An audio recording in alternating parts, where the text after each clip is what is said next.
If we are, as we proclaim in the opening line of that holiest of our songs, sons and daughters of St. Lucia who love the land that gave us birth, how is it that we cannot resolve this basic development dilemma of how to preserve our green secrets, our impenetrable spaces, while seeing to the economic needs of our people?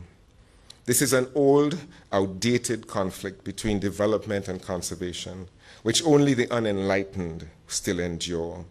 There are examples aplenty of how to achieve balanced development, how to extract and retain how to attract and retain responsible developers.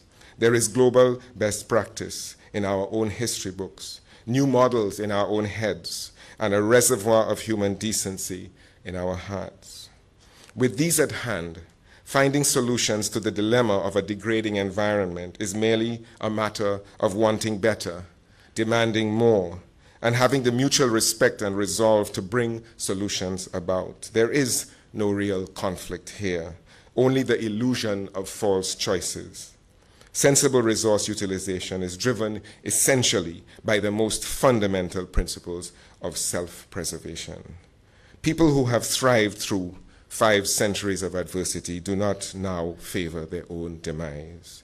They do not suddenly become senseless, reckless, spineless species, unable to choose between $1 today for the few and a good fortune tomorrow for the many.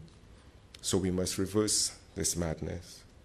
For inspiration, we can return to Walcott, who opens the argument for substance over pretense, for reality over the postcard illusion that seems now to be our cage.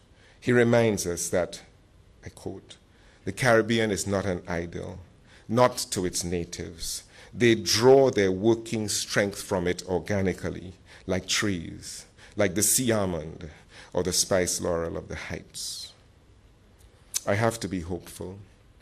I have to be hopeful that the wholeness and entirety of a people still ranks above real estate in the grand scheme of global development.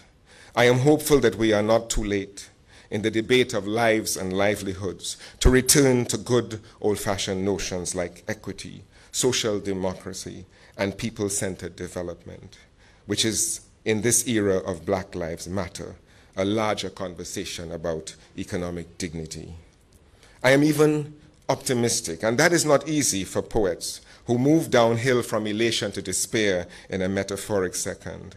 I am optimistic that we are not yet at that juncture in our journey which Walcott foresaw, when people, though living, might cease to be whole in terms of their daily celebration of soul and spirit and shared consciousness, and therefore no longer a people in any meaningful sense of that word.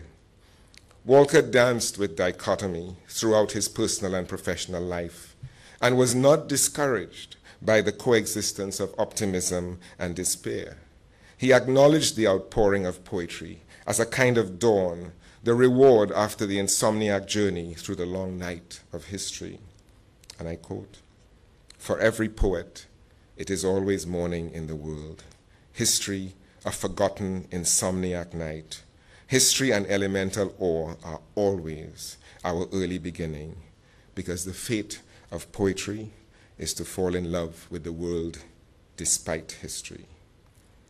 It is with this love, in spite of history, in spite of everything that we would change about our island circumstances, that we must keep faith in the collective wisdom of the Caribbean. As disparate as we may seem, as oblivious as we sometimes choose to be, there are many who still feel that better can and will be done, and feel a burning urgency regarding the need for fundamental change in our development trajectory. No matter how insufficiently observed, how inadequately expressed, there is still a healthy disquiet that craves equity and dignity that drives us through insomniac night towards dawn. This is why we stay. This is why we choose this place, as much for its promise as its ruinous embrace, the risk of the Midas touch. As Derek says in the Antilles, the secret is not to ask the wrong thing of it, not to demand of it an ambition it has no interest in, Perhaps that is our disconnect.